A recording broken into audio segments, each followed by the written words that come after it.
अस्सलामुअलैकुम। रवां बरस किस मुल्क से कितने आज़मीन सऊदी अरब जाएंगे? हज कोटा जारी, मुसलमानों के लिए सबसे बड़ी खुशखबरी आ गई। क्या आप हालात हाज़रा से आगाही हासिल करना चाहते हैं? खबर के पीछे छुपे असल हकाइक जानना चाहते हैं? तो अभी सब्सक्राइब कीजिए दिलमिल पाकिस्तान को और साथ ही घंटी के निशान पर क्लिक कर दें। आपको बताते चलें कि सऊदी अरब की वजारत हज व उम्रा ने हज कोटे का ऐलान कर दिया।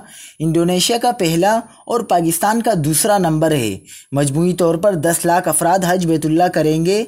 इस साल गैर मुल्की आज़मीन हज की तादाद 8,50,000 जबकि मकामी अफराद की तादाद 1,50,000 होगी।